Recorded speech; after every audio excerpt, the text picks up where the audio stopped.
Bonjour, Sana, ça va bien? Bonjour Martine, ça va bien, merci. Et toi? Oui, oui, ça va. Là, j'espère Merci que pour ton invitation aujourd'hui. Ça me fait plaisir d'être avec toi. moi aussi, j'étais tellement contente quand tu as communiqué avec moi, puis tu me partageais ton histoire. Ça fait que je suis vraiment contente de faire cette entrevue-là avec toi. Ça me touche beaucoup, ton histoire me touche. Puis la raison pour laquelle je voulais faire des entrevues aussi, c'est avec des combattants et des survivants de cancer. Puis c'est de perpétuer le miracle de Martine pour qu'il y ait d'autres miracles qui se propagent. Oui, c'est ça. Je veux aider les gens, puis ça les inspire aussi. Je veux aider les gens qui combattent le cancer à ne pas se sentir seuls et à avoir d'autres et à avoir de l'espoir qu'ils peuvent s'en sortir. Oui, Euh, c'est ça. Puis je veux, tant qu'il y a de la vie, hein, il y a de l'espoir, hein, c'est vrai. Hein? Exactement. Oui. J'espère sincèrement qu'il y a d'autres miracles sur la Terre, que les gens puissent puiser les ressources qu'ils ont à l'intérieur d'eux-mêmes. Donc, on va commencer. Donc, je vous présente maintenant Sana Benani, avec qui je vais m'entretenir. Une jeune femme, mère de 3 enfants, qui combat un terrible cancer de stade 4, qui est un attends un peu, si je le prononce bien, là, glioblastome, j'espère que je le Oui. prononce bien. C'est un cancer agressif du cerveau. Puis, ça fait à peu près 1 an et demi que tu combats ce fameux cancer. Donc, j'aimerais que tu me parles de ton histoire un peu depuis le début, comment ça s'est passé depuis l'apparition du cancer. Tu me donner ton nom, je sais que c'est Sana Benani, Oui. mais tu peux me dire ton âge, tout ce que tu as vécu jusqu'à ce jour, puis me faire Oh, un bref résumé. Je te laisse la parole. OK. Ben, comme mon nom, c'est Sana Benani, 41 ans, mère de trois jeunes enfants, 10 ans, 6 ans, puis 3 ans. Donc, c'est ça. Euh, mon histoire, là, comme l'apparition du cancer, elle a commencé en septembre 2020. C'est là où j'ai ma première, comme je l'ai su à travers une convulsion de mon côté gauche du visage. Comme c'était juste brusque comme ça, j'avais rien avant, comme j'étais en bonne santé. Puis c'est la première crise. Puis c'est ça, comme perte de parole, clignotement de l'œil. Puis c'est là. So, moi, j'ai pensé au début juste à une crise de nerfs, là, comme passager. Puis quand j'étais à l'hôpital, ils ont dit que c'est une lésion. Après un scan, ils ont dit que c'est une lésion. Bon, au début, je ne comprenais pas c'est quoi ça. Mais après, ils devaient confirmer avec une IRM qui a démontré une lésion qui devait être confirmée à travers le neurochirurgien. Lui qui a confirmé, qui a dit qu'on doit attendre encore 3 mois pour voir si c'est une tumeur ou non. Donc, long story short, après 3 mois, comme j'ai eu 2 autres crises en 24 heures, là, on devait se faire opérer. Donc, après l'opération, cadeau de bonne année 2021, c'était le diagnostic. Tumeur cérébrale de stade 4, c'est la plus agressive, qui nécessite une chimiothérapie puis une radiothérapie. La radiothérapie de 6 semaines, 30 séances tous les jours, puis la chimiothérapie par pilule qu'on a commencé. Voilà. Alors, tout ça, ça a duré 6 mois. Comme après 6 mois, l'autre IRM a démontré que la tumeur, elle a grossi un peu. Donc là, on a dû passer à un autre stade de chimiothérapie qui est la chimiothérapie intraveineuse. Celle-là, elle est plus dure parce qu'elle a des effets secondaires plus durs. Bon, Oui. c'est ça que ça commence à commencer. Puis entre le pronostic et le diagnostic et les traitements, c'est beaucoup de choses à gérer là, bien sûr. C'est pas évident là, comme vivre avec ça mentalement, avec le comme je vais pas dire dépaysement parce que on est loin de la famille, on est loin de tout, puis ça aide pas beaucoup les choses. C'est ça. Donc, mon histoire, elle a commencé comme ça. Puis ça a basculé du jour au lendemain. Comme j'ai dit, là, quand j'étais en bonne santé, puis tout, puis ça arrive. Oui. Pas d'antécédent médical, pas dans rien. Comme quoi la vie, comme quoi le message à véhiculer à travers ce premier paragraphe, c'est la vie ne vaut rien. Comme il faut vraiment profiter de ce qu'on a. Parce que des fois, les petits plaisirs, pour toi, c'est de l'acquis, mais pour une autre personne, c'est pas de l'acquis. Là, comme. Je Yeah. comprends Yeah. totalement. C'est comme une surprise, hein? Moi aussi, ça a été toute une surprise. Moi aussi, je me considérais quand même en santé. Pour toi Mm-hmm. aussi, c'est comme tu dis, pas d'antécédents, rien. Rien. ou le diagnostic. Donc, ça peut arriver à n'importe qui. Moi, je Non, pensais ça que peut. le cancer n'était pas pour moi. Je pensais que c'était vraiment pas pour moi. Exactement. Quand tu l'entends chez quelqu'un, tu dis que ça ne va jamais te toucher, mais comme j'ai dit là, c'est du jour, comme d'une minute à l'autre, ça a basculé. Oui, Puis, je comprends yeah. totalement là-dessus. Puis là, Oui, présentement, tu fais encore de la chimiothérapie, c'est ça? mais la chimiothérapie maintenant, elle est intraveineuse. Celle-là, elle est dure. C'est chaque 2 semaines, comme chaque 2 jeudis que je dois partir à l'hôpital. Puis là, c'est les effets secondaires qui sont difficiles après. Comme je les sens maintenant. Les effets secondaires sont la fatigue. Comme j'ai dit, j'ai perdu la mobilité de mon côté gauche, la main, puis le pied. Je dois marcher avec une canne maintenant. Puis ça, c'est vraiment ça ce qui est le plus dur. Parce qu'au début, j'ai bien vécu la maladie. Ça m'a pris quelques jours, quelques semaines pour l'accepter, mais j'étais encore active. Là, comme je pouvais comme conduire un petit peu, prendre soin de moi, de mes enfants, puis tout là, comme ça, c'est vraiment important. C'est vraiment qui est le plus dur avec les effets secondaires. Oui, puis tu me disais tantôt que la mobilité de ton bras, ça avait Oui, atteint tout le comme, bras, là, que tu ne peux plus oui, bouger. non. Il faut vraiment que quelqu'un comme je m'aide avec l'autre main. Est-ce qu'ils ont dit que ça pouvait peut-être revenir? Mettons que ta tumeur finit par s'en aller. Est-ce qu'ils ont dit que ça pouvait revenir? Ça dépend des cas. Si la tumeur, elle disparaît, oui. Maintenant, j'aide un peu avec la physiothérapie, mais il n'y a pas vraiment de changement. Là. Comme ça dépend vraiment de la tumeur. J'ai compris que ça dépend de la tumeur. Là. Mais comme je dis, je reste positive.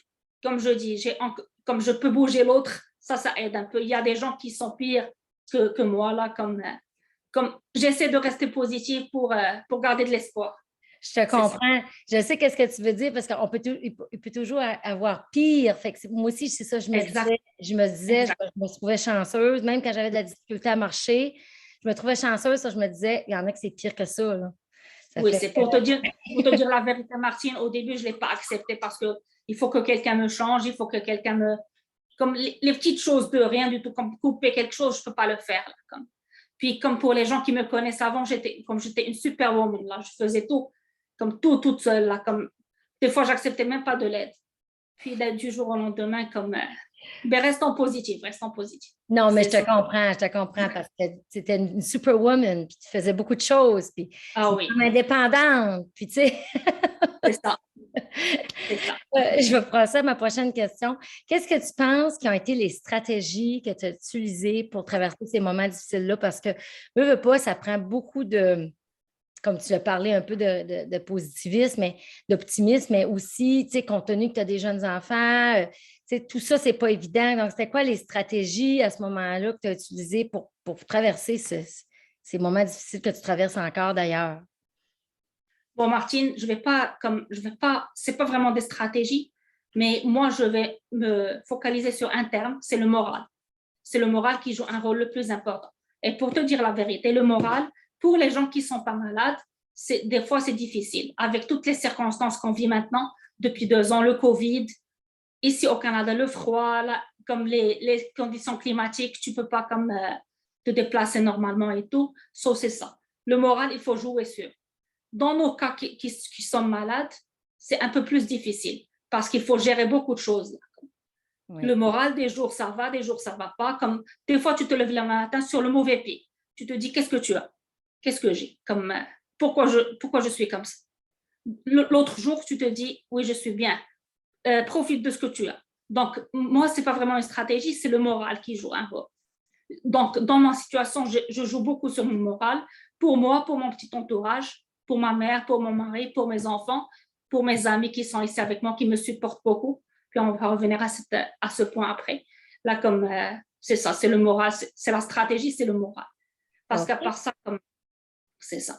Ben, c'est vrai, c'est un outil important parce que si on n'a pas un bon moral, Oui, quand on passe à travers de quelque chose de difficile, on se dit, ben, autant le passer d'une façon avec un assez bon moral que de. Parce que si on se plaint, puis c'est difficile, ça va être encore plus difficile, tu sais. Si, comme toi, dans ton cas aussi, si yeah. tu disais, ah, c'est dur, ah, c'est ça, Mhm. ça sera encore plus difficile pour toi-même. Oui. Puis, Le moral, puis, excuse-moi, Martin, le moral, puis parler, comme faire sortir des choses. des fois, c'est difficile. Comme des fois, moi, comme je ne peux pas dire beaucoup de choses aux gens, comme j'appelle ma soeur ou mes frères ou ma mère, comme ma mère était pas, comme juste entre parenthèses là, comme je dois parler pour sortir. Le plus dur qui était, c'était ma mère qui n'était pas au courant là. Donc, des fois, tu as besoin de parler à quelqu'un, mais je ne pouvais pas lui dire parce qu'elle était loin. Puis, il n'y avait pas beaucoup de choses à faire.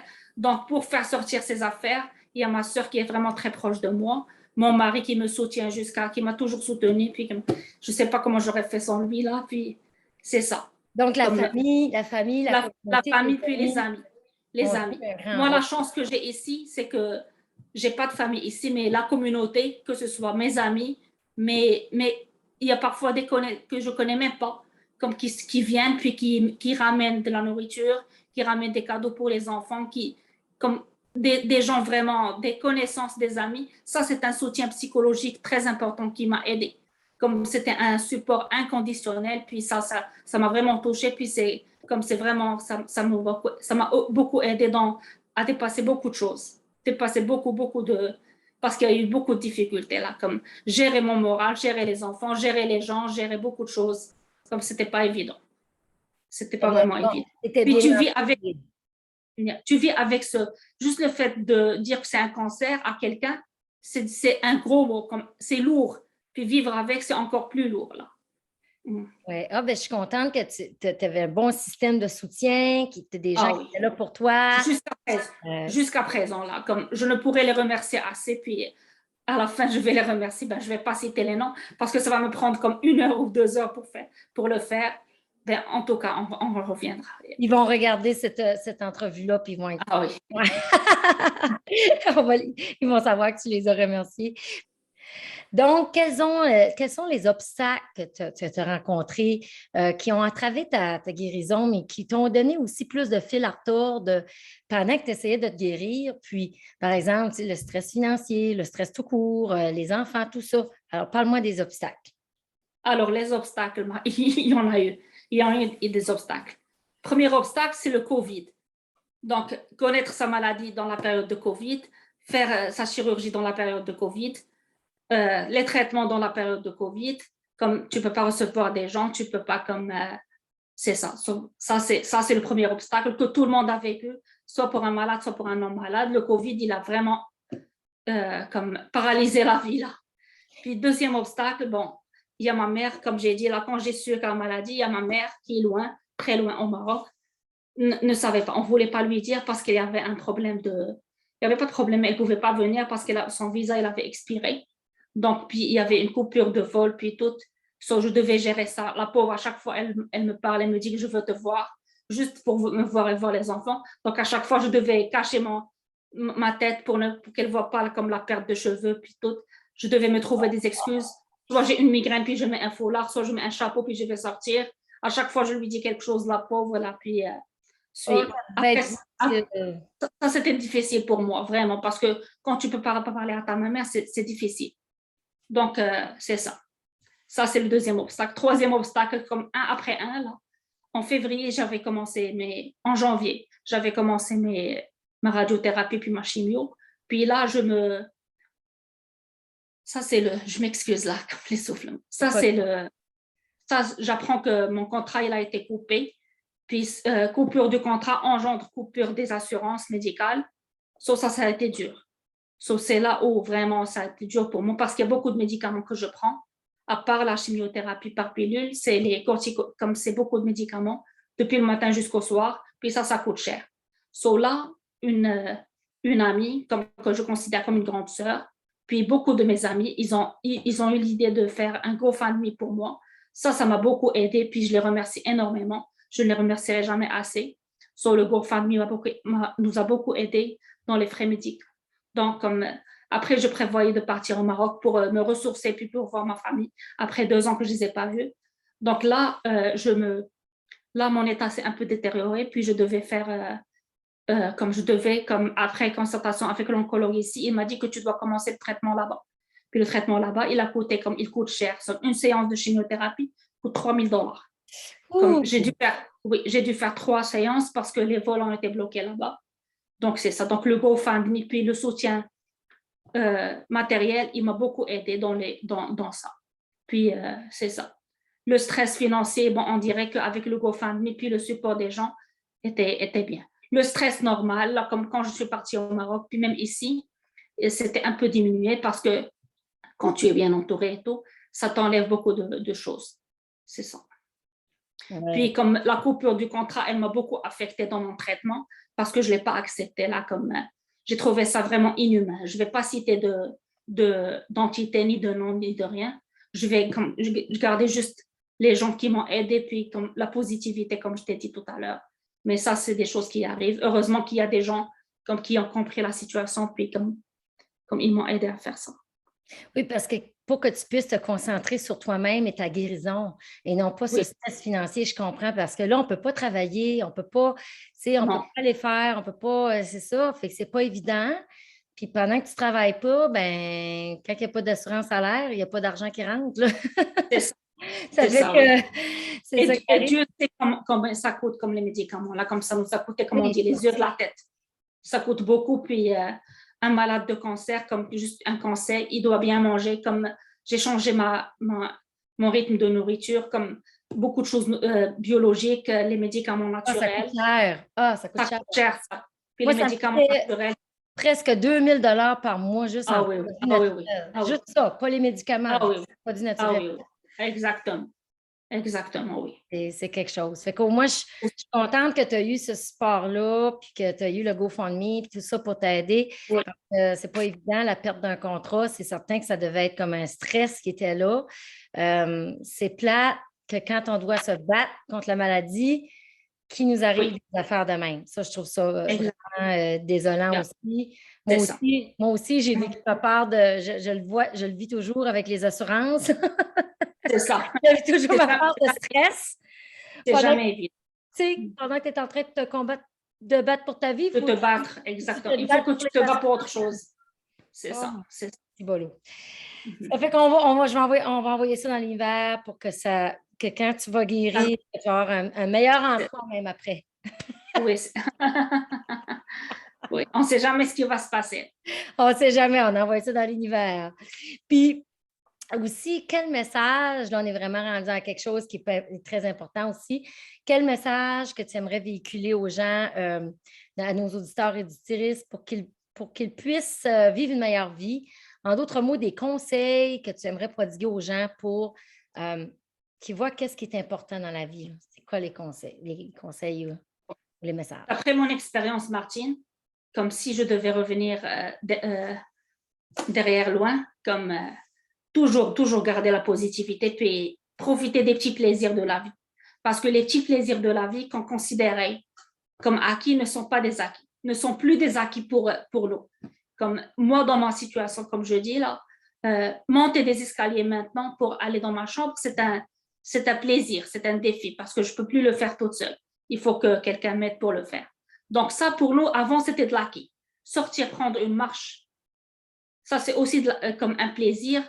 Puis comme c'est ça, le message, c'est de profiter de ces plaisirs de la vie. Pour une personne malade, pour une personne qui n'est pas malade, il faut vraiment profiter.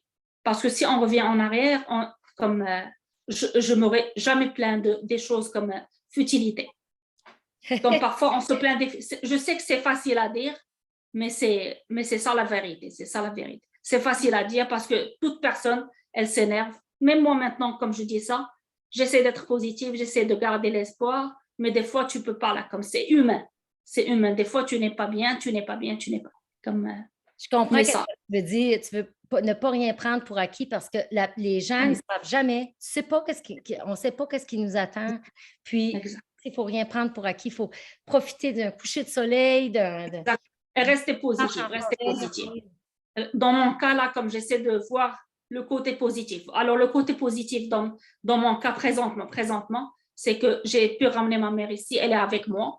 C'est un grand soutien psychologique et comme je ne sais même pas ce que j'aurais pu faire sans elle. J'ai un mari qui m'aide. C'est pas qu'il m'aide, qui fait tout pour moi, pour nous, pour les enfants. Je ne peux pas le remercier assez là, comme il fait beaucoup de choses. C'est pas un acquis, mais c'est ça ce qu'on a besoin là, comme. puis voir les enfants jouer devant toi, puis voir des amis qui viennent, qui te ramènent beaucoup de choses, qui viennent te soutenir moralement. Puis tout ça, c'est des bonnes choses. Là. Comme tout ça se comprend comme des points positifs. Alors, les points négatifs, je ne peux pas en parler, là, comme on reste dans le positif. Non, mais c'est bon, c'est profiter du moment présent, c'est ça ton message. Profiter du moment, exactement. Puis tout ça, donc c'est vraiment important. Puis la famille, puis les amis qui nous entourent, comme tu dis, c'est vraiment important. Ton mari qui a été là pour toi, les enfants, tout ça, ta mère. Qui est toujours là. Qui est toujours là. Ça, là, c'est dans les moments difficiles qu'on voit les vraies couleurs de quelqu'un. Moi, je exactement. Alors, moi, ça fait, comme j'ai dit, 1 an et demi que je vis ça, c'est-à-dire que 1 an et demi, c'est pas rien. C'est beaucoup de temps, c'est beaucoup de choses qui se sont passées. Il y en a, oui, puis c'est pas tout le monde qui aurait fait ça, là. Il y en a qui auraient pris la poudre d'escampette, là. Comme, tu sais, je veux dire, moi, j'ai essayé de garder le moral, d'être positif pour mon entourage, pour donner l'exemple, comme c'est pas la maladie qui tue, quand un moment vient, il vient. C'est juste la maladie, il faut la gérer. Comme j'ai dit au début, ça m'a pris un peu de temps pour l'accepter, je l'ai accepté. C'est les effets secondaires qui sont durs à gérer un peu, mais c'est ça, là. Le soutien psychologique, il aide beaucoup, là. Comme j'ai dit, toutes les personnes qui m'ont aidé, soit moralement, soit financièrement, mais première chose, c'est moralement, là, parce que comme j'ai dit, on n'a pas de famille ici, mais le support qu'on a eu, il est incroyable. Mes amis, comme de la communauté musulmane, mes amis canadiens, mes anciens collègues, comme la première job, là, que je ne veux pas dire collègue, c'est une famille pour moi, parce que depuis que je suis au Canada, depuis 2010, c'est eux qui m'ont, comme j'ai travaillé avec eux, puis c'est ma famille maintenant. Je ne pourrai jamais les remercier assez. Comme c'est vraiment ça. Ça aide beaucoup dans la guérison. Tu sais, quand tu es dans la maison toute seule, puis on vient, puis on rentre, puis on te ramène des mets pour souper, pour les enfants, pour moi, pour des choses, c'est des petites choses de rien du tout, mais que ça te touche, ça te réchauffe le cœur. Ah, je te comprends, j'ai vécu la même chose, des repas, tout le monde m'apportait des cartes, des certificats cadeaux, des dons, Ah oui, ça c'est... Yeah. Ah, puis c'était plaisant parce que c'était un moment où tu sais que ça ne te tente pas, ben, tu n'as pas l'énergie pour faire les repas non plus aussi, tu sais, ça aide vraiment. Puis on va vivre un autre miracle, c'est pas fini ton histoire, mais tu vas voir, on va envoyer ça. On espère. On va envoyer ça dans l'univers. Veux-tu que je te montre un peu comme les autres plaisirs que j'avais là? Oui. Comme je faisais de la peinture avant. Comme je vais te montrer. C'est super beau. Ah, c'est super beau la peinture. Puis c'est comme de la méditation, on dirait la peinture. Tu fais la peinture. Juste une petite seconde, là, je vais essayer de le vraiment pour te montrer mon troisième tableau. Juste une seconde. T'as fait ça? Ah, c'est beau, oui, je le vois là. Celui-là qui est ça, j'avais commencé ça avant que je tombe malade. Puis j'ai fait un tableau quand j'étais malade avant de perdre l'immobilité de mon côté gauche. Mais maintenant, je ne peux plus le faire parce qu'il faut 2 mains pour le faire. Ouais. Mais ça revient. On garde espoir. Je te souhaite que ça puisse revenir pour que tu puisses le faire de nouveau. On garde espoir, oui. On garde espoir. Comme tu as dit au début, tant qu'il y a la vie, il y a l'espoir. C'est beau ça, c'est vrai. Puis, comme aussi, qu'est-ce que tu penses? As-tu fait des prises de conscience personnelles en traversant cette période-là? Comme par exemple aussi en lien avec la spiritualité, où moi, je me suis tournée beaucoup vers la spiritualité aussi. J'ai toujours été spirituelle, mais je l'avais mis de côté. Je ne sais pas, toi, qu'est-ce qui s'est passé, mais moi, je l'ai repris, en tout cas. Oui, je me suis retournée vers ça. Parle-moi un peu de ton expérience. On l'a fait mis de côté parce qu'on était go dans le travail, puis les enfants, puis faire ça, ne pas faire ça. C'est pour ça. Mais côté spirituel m'a beaucoup aidé. Là, comme quand je suis tombée malade, je m'assoyais beaucoup avec moi-même. Puis c'est du temps entre moi et mon bon Dieu. Là, ça m'aide beaucoup. Là, jusqu'à présent, ça fait comme 1 an et demi que comme j'essaie de garder ça. C'est ma routine. C'est ma routine de tous les jours. Yeah. C'est super. C'est très important. Ouais. La spiritualité, comme essayer de voir les choses du bon côté. Là, comme, des fois, je me parle moi-même. Oui, oui, vas-y, excuse-moi. Je me parle à moi-même, que je me réveille le matin, puis je remercie le bon Dieu. Je suis toujours en vie pour mes enfants, pour moi, comme ça, c'est très important. Puis je prends mon moment pour moi, là. C'est ça, c'est important.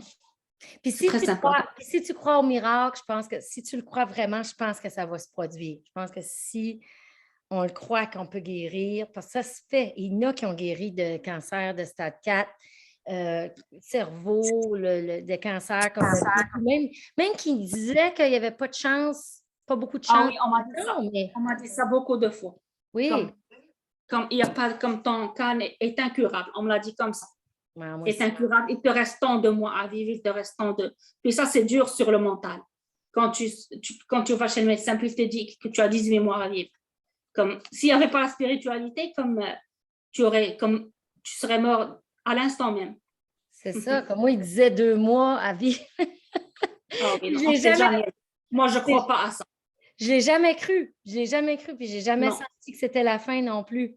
J'ai jamais Non, senti ça. Hey, sais-tu ce que je vais faire? Je vais piger une carte d'ange pour toi pour voir qu'est-ce que ça va dire. On le Ok, fait en direct. On va voir qu'est-ce que ça va faire. Fait que là, je vais sortir les cartes.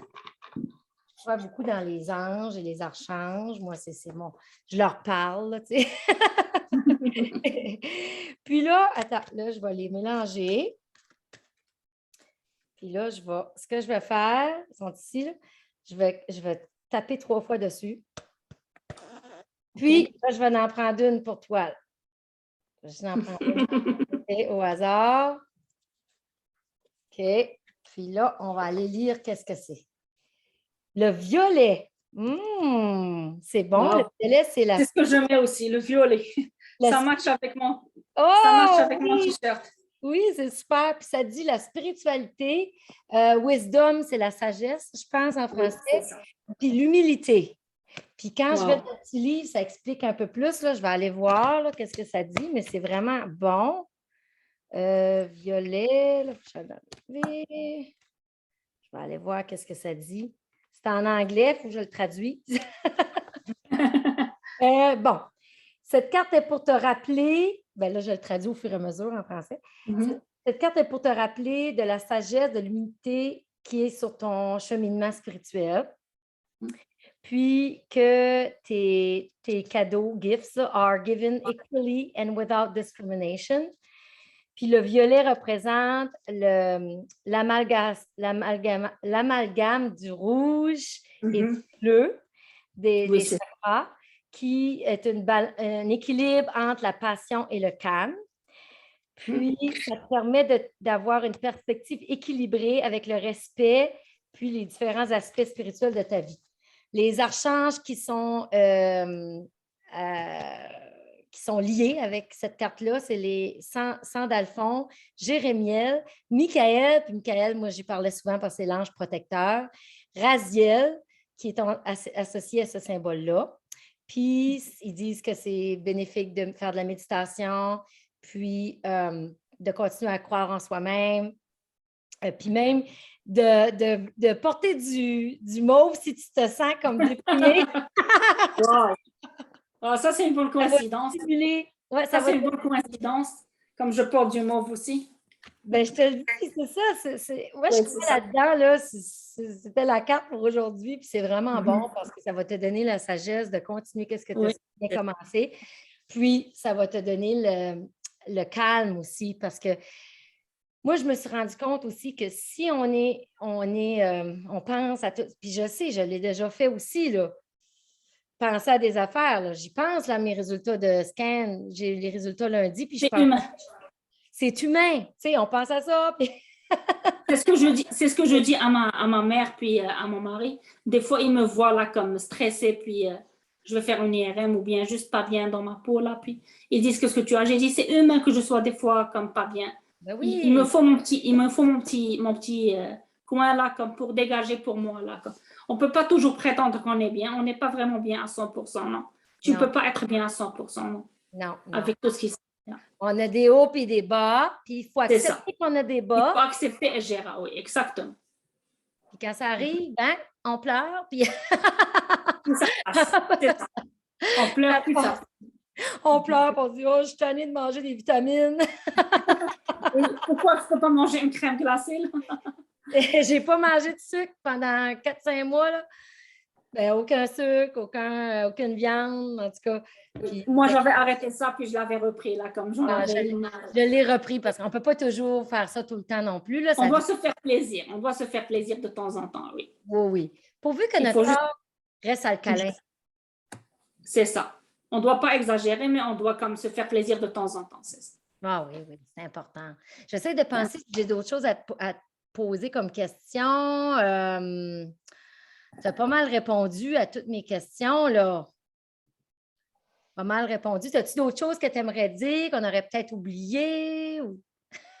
Ben, moi, mon mot maintenant, c'est comme, je voulais vraiment remercier les gens, là, comme c'est vraiment, pour terminer, là, comme je dis, je ne vais pas arrêter de les remercier, puis remercier ma famille qui est au Maroc, parce ils sont toujours, même loin, ils sont toujours comme en contact, là, puis demandent après moi, puis me soutiennent psychologiquement. Le soutien psychologique est très important. Puis les gens qui sont ici, ils font toujours des choses. Même avec ma mère qui est ici, ils viennent toujours nous visiter, puis comme, c'est vrai, avec le COVID, beaucoup moins, pour ne pas, comme, pour les restrictions et tout, mais ils sont là, comme, c'est vraiment un grand soutien psychologique pour moi, puis ça, c'est vraiment, ça nous touche, nous les malades, ça nous touche vraiment. Ah oui, c'est quelque chose de très important. Exactement. Ah oui, oui, oui. C'est ça. Ben moi, je suis vraiment contente d'avoir fait cette entrevue-là avec toi. J'en ai appris beaucoup sur toi aussi. J'espère que ça va inspirer d'autres gens. Puis c'est le but aussi de l'entrevue, c'est de remercier tout le monde qui t'entourait. Puis aussi, on veut inspirer les autres. Puis j'espère que la prochaine fois qu'on va se parler ou qu'on fera une entrevue, ça va être ça sera... ça sera de bonnes nouvelles. On va continuer à se battre jusqu'à la fin. On ne veut pas lâcher, Martine. Parce que si on lâche, c'est pas bon pour nous, ni pour notre famille, puis nos amis, ni rien. On veut pas lâcher, on veut go. On va guérir. On va guérir. C'est ça qu'il faut dire. L'ange Raphaël, on va guérir. Puis, je t'envoie ça beaucoup dans l'univers, plein d'ondes positives, plein d'amour. Je sais que tu as beaucoup d'amour autour de toi, mais je t'en envoie aussi. Toi, tu inspires de la positivité. Merci beaucoup. Là, comme les messages que tu circules, c'est beaucoup de positif, puis c'est vraiment ça aide les autres. Là, comme tu vois ça, puis tu te dis pourquoi elle et pas moi. Moi aussi, je dois faire ça. Moi aussi, je dois comme trouver les moyens pour aller de l'avant. Pour aller de l'avant, être bien à l'intérieur de soi-même, puis être heureux en même temps qu'on vit cette expérience-là, même si des fois, ce n'est pas toujours évident, mais quand même apprécier qu'on aurait pu s'arrêter, on aurait pu ne pas être là, on aurait pu. Là, on est toujours là, puis on va continuer à se battre. On va continuer à se battre, oui. L'esprit de guerrier. J'espère que nos histoires vont toucher d'autres, puis que ça a véhiculé juste des messages positifs. Puis c'est ça, comme j'espère. Je te remercie beaucoup. Merci beaucoup, Martine. Merci à toi. Ça m'a vraiment fait plaisir de te parler aujourd'hui. Puis merci aux gens qui vont nous écouter, là, puis c'est ça.